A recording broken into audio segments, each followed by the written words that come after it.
Et vous tous? Très bien. Vous avez l'air en pleine forme. Oui. Qu'est-ce qu'ils vont nous jouer là? Il y a des petits morceaux qu'ils ont appris sur Musique du Monde, Ah d'accord. Bon, vous êtes tous de Gourgan? Oui. Ça c'est bien.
Pour cette cérémonie des vœux.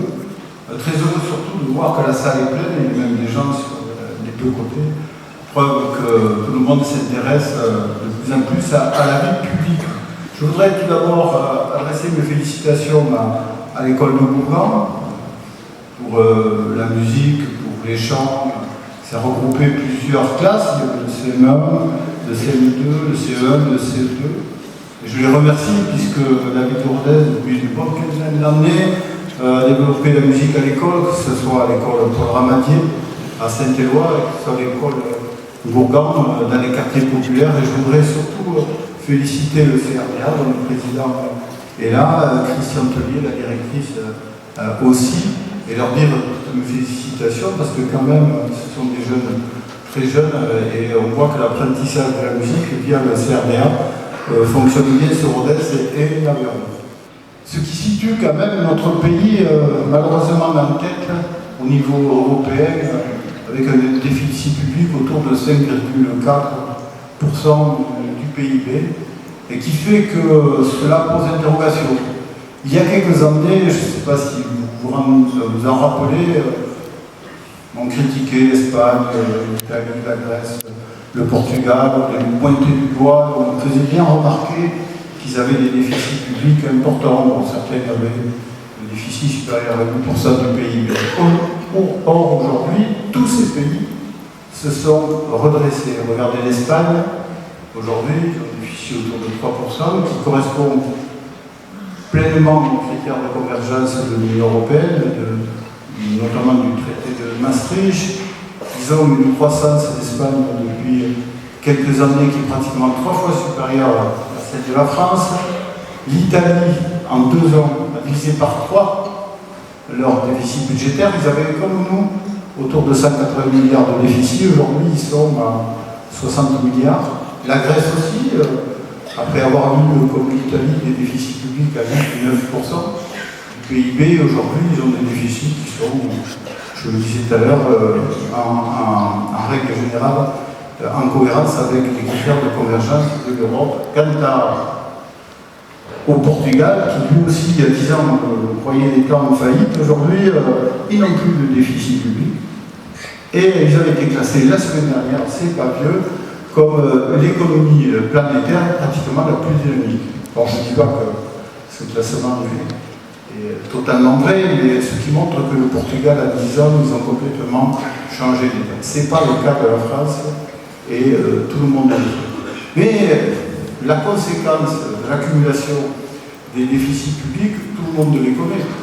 C'est que la dette en 2017, elle était autour de 2190 milliards d'euros, elle est aujourd'hui supérieure à 3500 milliards. Ça veut dire que depuis 2017, il a été voté dans ce pays plus de 1300 milliards de dettes.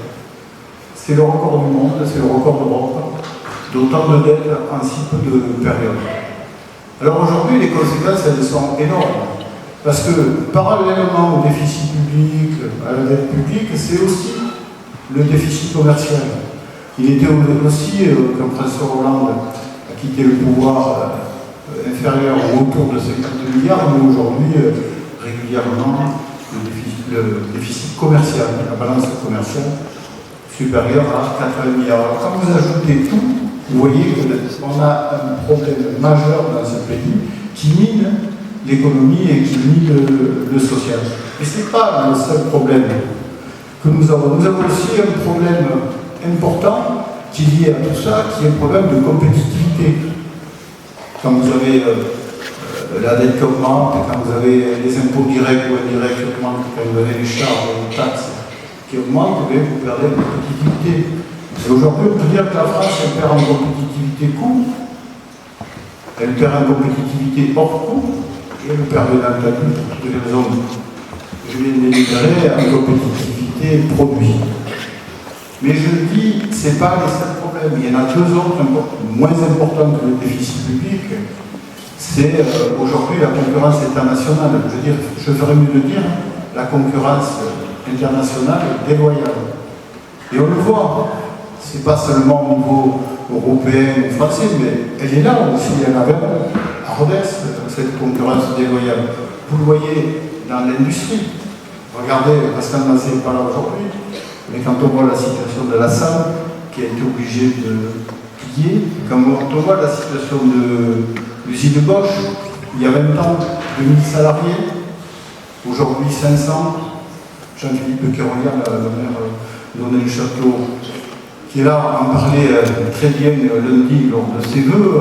La situation de Bosch, c'est l'incapacité aussi de tenir ses engagements, malheureusement, parce que ça ne vient pas des dirigeants de Bosch-Rodez, mais réindustrialiser aujourd'hui une entreprise comme Bosch, on s'aperçoit que c'est très difficile, pas qu'à Rodez, partout en Europe, parce qu'on a été pour le jumelage de Rodez, pour les 55 ans du jumelage avec Bamberg, le 8 mai à Bamberg, sur l'usine Bosch de Bamberg, c'est 3000 emplois de moins. On voit aujourd'hui l'Europe en difficulté sur l'industrie, en cause des problèmes de compétitivité, mais aussi à cause de problèmes plus importants de concurrence déloyale, totalement en désaccord avec tous les fondements des traités européens qui disent que la valeur de l'Europe, c'est une concurrence libre et non faussée. Sauf que cette concurrence libre et non faussée, on est absolument incapable, malheureusement, de la faire respecter. Et vous avez aujourd'hui cet affaiblissement de l'industrie. Mais vous avez aussi l'affaiblissement du textile. Je ne pense pas qu'il y ait une seule commune de l'Aveyron qui n'est pas touchée par des commerces qui ferment dans la branche du textile. Quand vous avez des plateformes chinoises qui vendent des produits avec une concurrence déloyale, avec les critères que nous avons en Europe, ça pose l'interrogation. Qu'est-ce que proposent les grands partis politiques? Qu'est-ce que propose le gouvernement? Pour le moment, pas grand-chose. Et la troisième crise majeure qui impacte l'Europe, qui impacte la France et l'Aveyron, c'est la crise de l'agriculture. Alors là, tout le monde est pleinement informé, mais on peut comprendre aujourd'hui les agriculteurs qui subissent ces concurrences déloyales. Et la ville de Rodez, l'agglomération, toutes les communes de l'agglomération, le département, tout le monde est auprès des agriculteurs, parce que cette concurrence déloyale, elle ne va pas s'arrêter du jour au lendemain, parce qu'on n'a pas de mesures efficaces aujourd'hui pour lutter contre ça.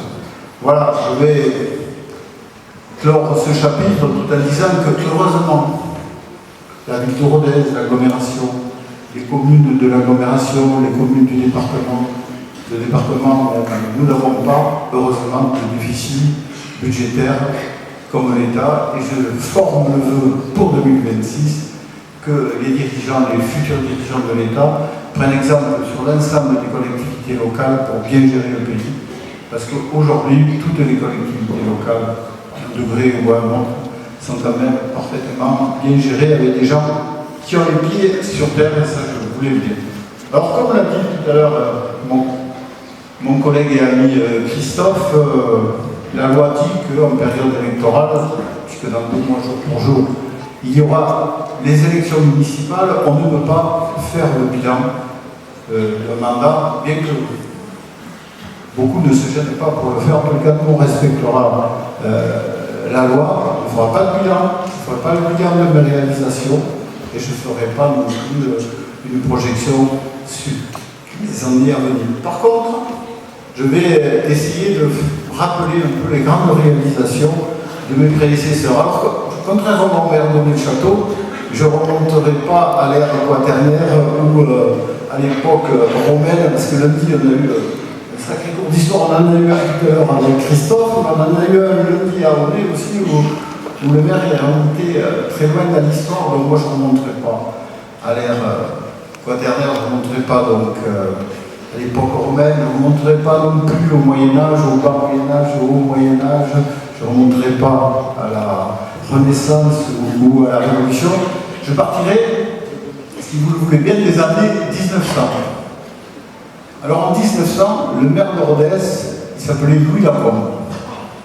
Alors c'était un notaire, qui était aussi magistrat. Je ne sais pas pourquoi, à l'époque, on pouvait être notaire et magistrat en même temps. En tout cas, il a été élu en 1886 et il a été maire jusqu'en 1926. Alors regardez, pratiquement plus de 38 ans, il a fait 6 mandats et c'était un personnage connu et apprécié à Rodez. Et les premières. Alors il y a plutôt tendance radicale socialiste et quand on dit que la vie politique est agitée aujourd'hui, je pense qu'à cette période-là, elle était beaucoup plus virulente que ce qu'elle est aujourd'hui. Alors, les premières réalisations de Louis Lacombe, ça a été de réaliser le marché couvert à Rodez. Alors, le marché couvert, il l'a réalisé exactement à l'emplacement de l'ancien forum gallo-romain, qui était un espace administratif et religieux et en même temps commercial. Donc, il a réalisé ce marché couvert qui était quand même l'idée de son prédécesseur, Charles Bougal. Et nous avons construit, nous, les Halles de Rodez, ceux qui l'ont voté, au même endroit que l'ancien forum et surtout de l'ancien marché couvert. Ensuite, Louis Lacombe et sa municipalité ont décidé, c'est une tendance nationale un peu haussmannienne, d'agrandir les avenues de Rodez. Et il a pris pour priorité l'avenue Victor Hugo, qu'il a agrandie. Elle est pratiquement dans la configuration que Louis Lacombe a fait au début des années 1900. Et l'avenue Victor Hugo a été la première avenue, la première rue de Rodez, sûrement du Grand Rodez, mais sûrement peut-être aussi de Léron, qui a été goudronnée. Et les rues de Léron à l'époque étaient très fiers de voir l'avenue Victor Hugo goudronnée. Après, Louis Lacombe a construit plusieurs écoles. Il était dans la continuité de la période de Jules Ferry. La première école Jules Ferry à Nameron, ça a été Fougère, que nous avons rénové. Mais il a construit l'école Victor Hugo, avenue Carrère, juste à côté de l'école du Sacré-Cœur. Il a construit l'école normale, juste à côté de Saint-Joseph. Ils étaient, dans les années 1900, dans la rivalité publique-privée très forte. Ensuite, il a construit le premier abattoir public de Rodez, sur la zone de Cantaran, à Rodez. Il a construit aussi les casernes, les 3 casernes, dont celle que M. le directeur départemental de la police, nous avons donné l'agglomération pour construire le nouveau commissariat. En fait, c'est Louis Lacombe qui les a construits, et il était aussi là en demande politique de l'État suite à la guerre de 1870, où, vous le savez, la France avait perdu cette guerre. Mais il a construit aussi le musée de Lupuech, qui a été pendant plus d'un siècle la référence des musées en Aveyron, et qui est quand même un très très beau bâtiment et qui est un beau musée. Mais les 2 réalisations les plus importantes ont été le tramway, pas le téléphérique, le tramway. C'est quand même important, parce qu'à cette époque-là, des villes moyennes n'avaient pas de tramway, et la ville de Rodez a construit ce tramway. Alors ce tramway, il partait de la gare, il remontait l'avenue de Paris, l'avenue du Rang-de-Gros, l'avenue Carrère, la rue Béteil, et il allait jusqu'au palais de justice. Et dans une deuxième étape, 10 ans après, quand la fréquentation a baissé, bon, ils ont allongé la ligne jusqu'au marché couvert. Sauf que ce tramway, il coûtait cher en fonctionnement, en entretien, en réparation, et à la fin de la guerre, bon, vu qu'il coûtait cher, ils ont augmenté, enfin la ville a demandé à la société gestionnaire d'augmenter les tarifs, plus ils ont augmenté les tarifs, moins il y a eu de fréquentation, et en 1920, le conseil municipal a décidé d'arrêter le tramway et toutes les locomotives ont été vendues à Clermont-Ferrand. Voilà, c'était pourtant une belle expérience pour la ville de Rodez. Mais ce qui restera dans le bilan de Louis Lacombe, c'est la touche d'eau entre le Vézou et Rodez, plus exactement entre Mauriac et Rodez, 37 km.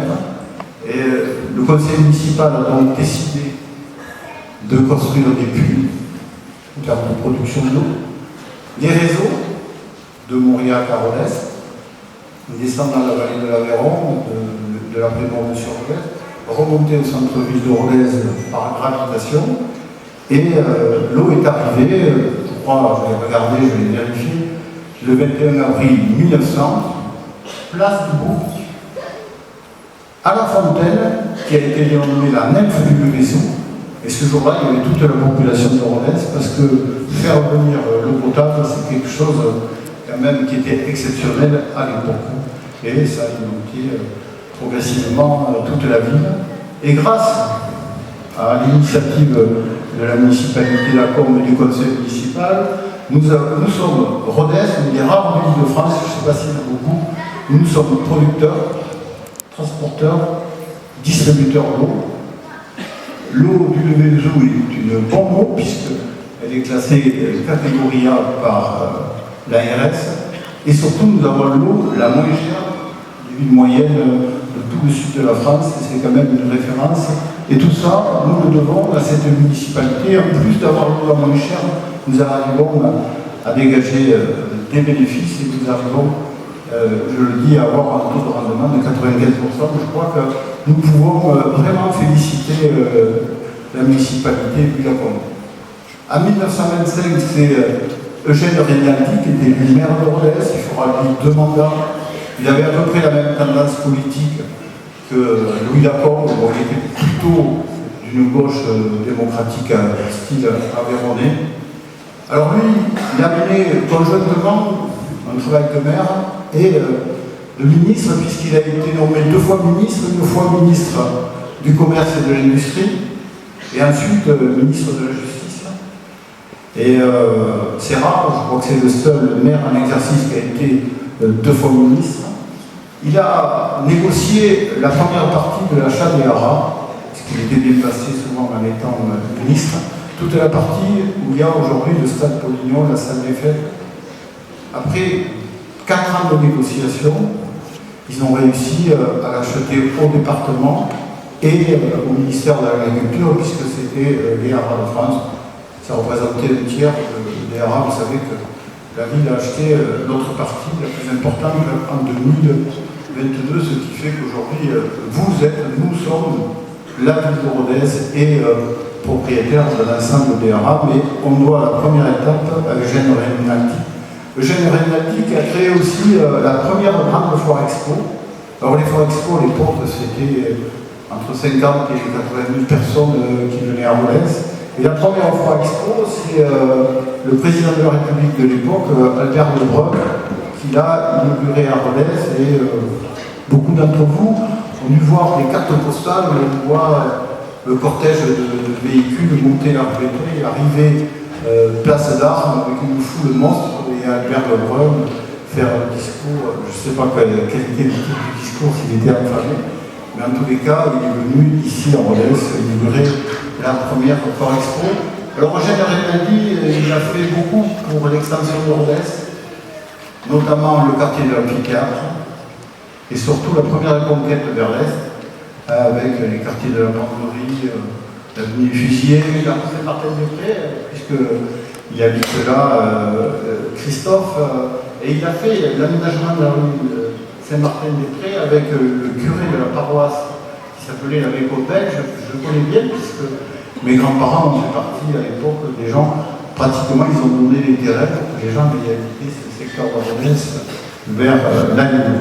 En fait, ça a été lui aussi un très bon maire.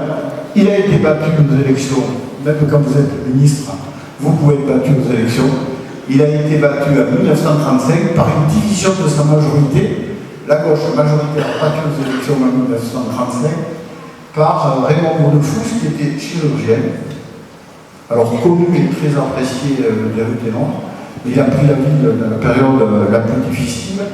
Et il a fondé quand même, je ne sais pas si Jean-Marc Calvé, le président des maires de l'Aveyron, est là, mais c'est lui, Raymond Bournefous, qui a fondé l'association des maires de l'Aveyron, dont il a été bien entendu le premier président.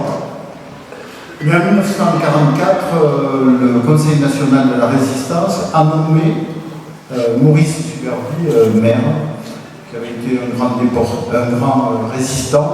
Il avait il a eu tous les honneurs, toutes les médailles, notamment la Légion d'honneur.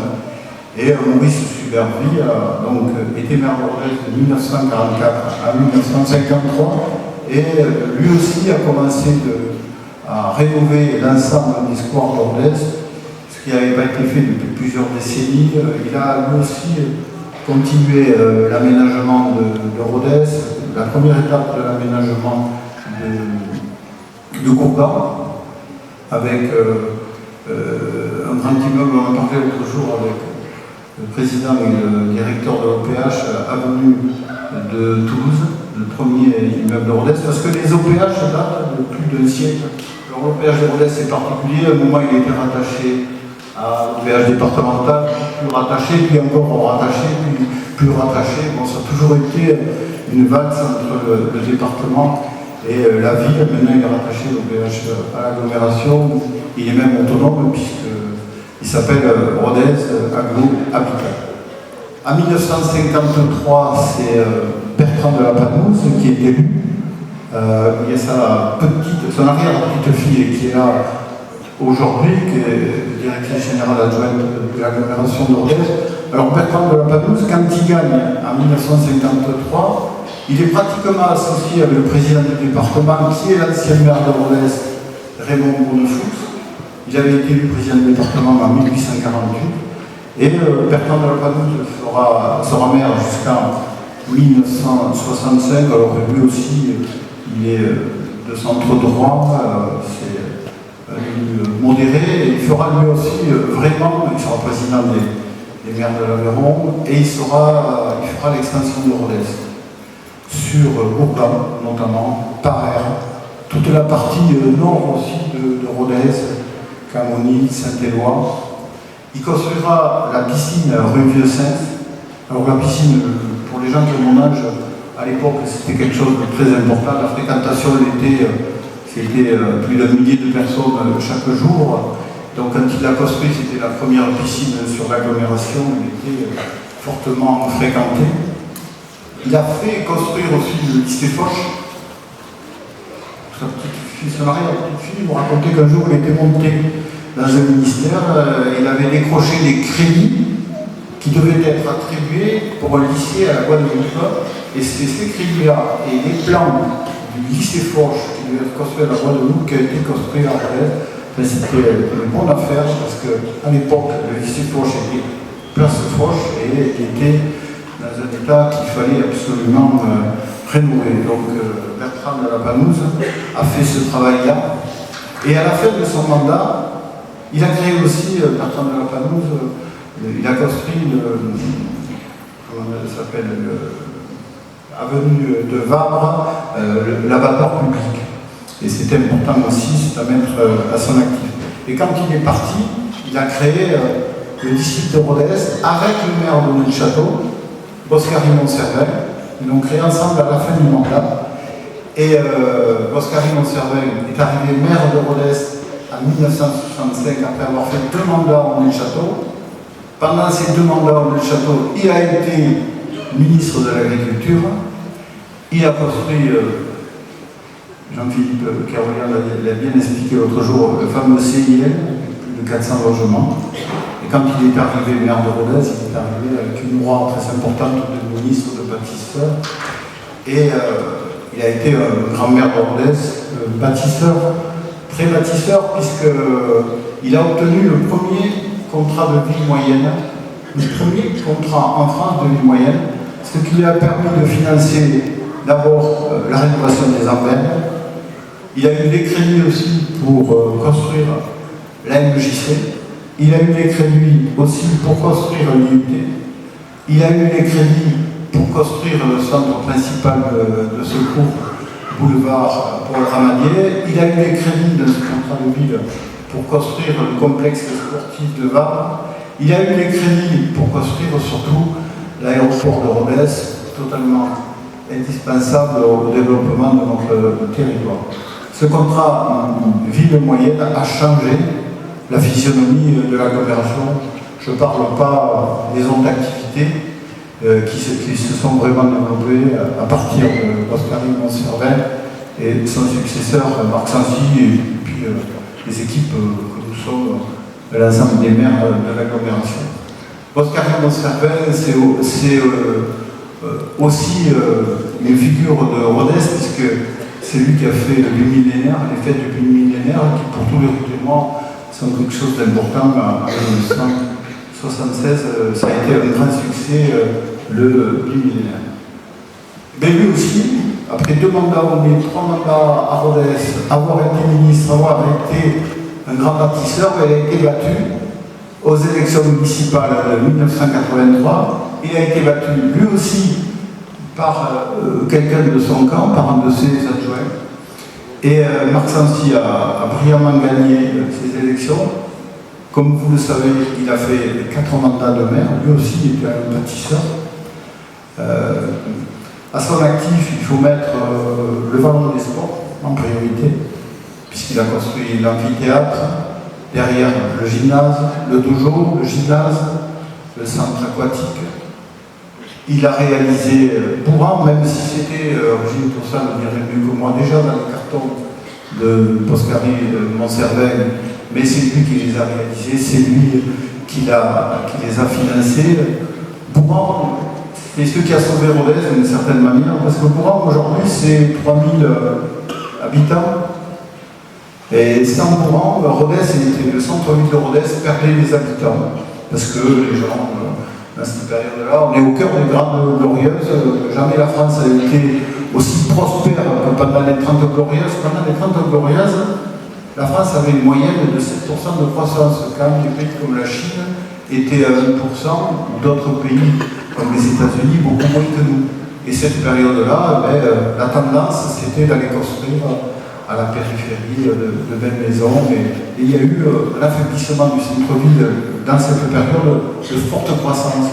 Et c'est l'aménagement, la construction de Bourran qui a, d'une certaine manière, compensé ces pertes d'habitants. Alors à Bourran, on retrouve un peu de tout. Au départ, c'était parti pour être une zone de développement économique. On appelait ça la conquête vers l'ouest. Et aujourd'hui, on retrouve à Bourran surtout une grande zone d'habitat. Même s'il y a la plus grande entreprise, ou une des 2 plus grandes entreprises du département, avec la RGT qui a 2000 salariés, il y a la CCI aussi, il y a la DDE, enfin la DDCSPP, vous m'excuserez si je fais une erreur, l'État est présent aussi à Bourran, mais c'est un quartier qui est aujourd'hui le poumon, un des 2 poumons de l'agglomération de Rodez. Et puis la réalisation du pont qui a relié un peu le centre historique avec la nouvelle ville. Mais Marc Sancy, c'est aussi la reconstruction de l'hôtel de ville, c'est aussi l'école de musique, et c'est surtout, en tous les cas, Pierre Soulages serait là à ma place, je dirais bien mieux que moi, c'est surtout le musée Fenaille, que Pierre Soulages considérait comme le plus beau musée, la plus belle réussite en Occitanie. Musée Soulages, qui est le mélange entre l'hôtel de joyaux de la rue Saint-Just et le côté moderne qui est place de la mairie avec des statues menhirs qui ont 5000 ans, mais qui sera peut-être dans quelques années, peut-être dans quelques décennies, une des entrées possibles de classer au patrimoine culturel ou immatériel de l'UNESCO grâce à ces statues menhirs. Donc c'est une belle réussite que le musée Fenaille. Voilà. je vais m'arrêter là, puisque je ne peux pas présenter nos réalisations, je ne peux pas me projeter. En tous les cas, dans une période, le XXe siècle, où le département a perdu beaucoup d'habitants, et pas que le département de l'Aveyron, mais tous les départements ruraux de France, l'agglomération de Rodez, sur cette période, a triplé sa population, qui est passée de 20 000 habitants à 60 000 habitants, avec une prime à la ville donnée. Et je l'ai regardé cet après-midi, au recensement de 1900, il y avait 953 habitants à Rodez. La population donnée a été multipliée par 12 en 120 ans, ce qui n'a pas été le cas de la ville de Rodez, qui avait à l'époque 17 000 habitants, et aujourd'hui, si on compte la population double compte, 27 900 habitants. Voilà. On a eu de la chance d'avoir ici à Rodez, pendant plus d'un siècle, des maires bâtisseurs, des maires qui ont tiré haut la ville de Rodez, l'agglomération de Rodez, et qui est, au moins c'est qu'on en est tous fiers, le poumon économique de ce département. Je voudrais, en ce début d'année 2026, vous souhaiter à tous une très bonne année, de belles réussites, de bons moments, et je vous invite tous à partager le pot de l'amitié. Merci à tous d'être venus. Très bonne